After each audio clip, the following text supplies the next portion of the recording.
રાજ્યના નાણાં પંચમાં પૂર્ણકાલીન સભ્ય તરીકે નિમણૂક પામનાર જે.ડી. પટેલનો અભિવાદન સમારોહ યોજાયો હતો। ગુજરાત સરકારના નાણાં પંચના અધ્યક્ષ અમલ વ્યાસ રહ્યા હતા ઉપસ્થિત। ગુજરાત રાજ્યના નાણાં પંચમાં 3 પૂર્ણકાલીન સભ્યોની નિમણૂક કરવામાં આવી હતી। તે પૈકી સાબરકાંઠા જિલ્લાના ભારતીય જનતા પાર્ટીના પૂર્વ અધ્યક્ષ જે.ડી. પટેલનો પણ સમાવેશ થયો છે।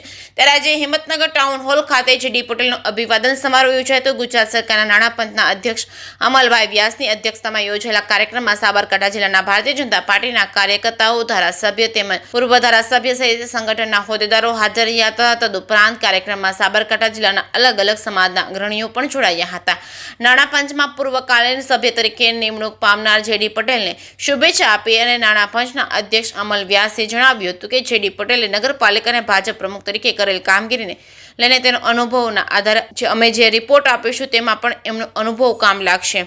ગુજરાતી સાથે અશોક નાઈ, સાબરકાંઠા। ગુજરાત રાજ્ય નાણાં પંચના પૂર્ણકાલીન સભ્ય તરીકે હિંમતનગરના શ્રી જે.ડી. પટેલનો નિમણૂક કરવામાં આવી અને આજે એમના અભિવાદન માટેનો એ હિંમતનગર ટાઉન હોલમાં જે કાર્યક્રમ યોજવામાં આવ્યો છે એમાં અભૂતપૂર્વ પ્રતિસાદ એમનો અમે જોયો અને એમની રાજ્ય નાણાં પંચના સભ્ય તરીકે નિમણૂક થઈ હું આવકારું છું અને સાથે સાથે રાજ્ય નાણાં પંચની કામગીરીને એમના અનુભવનો જે લાભ મળશે મને વિશ્વાસ છે કે સંપૂર્ણ ગુજરાત એનો લાભ લેશે અને એમની જે વર્ષોનો અનુભવ છે હિંમતનગર નગરપાલિકાના શાસનમાં અને જિલ્લામાં કામ કરવાનો મને ખૂબ વિશ્વાસ છે કે રાજ્યના નાણાં પંચના મારો જે રિપોર્ટ આપશું એમાં એની અંદર એમનો અનુભવ ખૂબ કામ આવશે।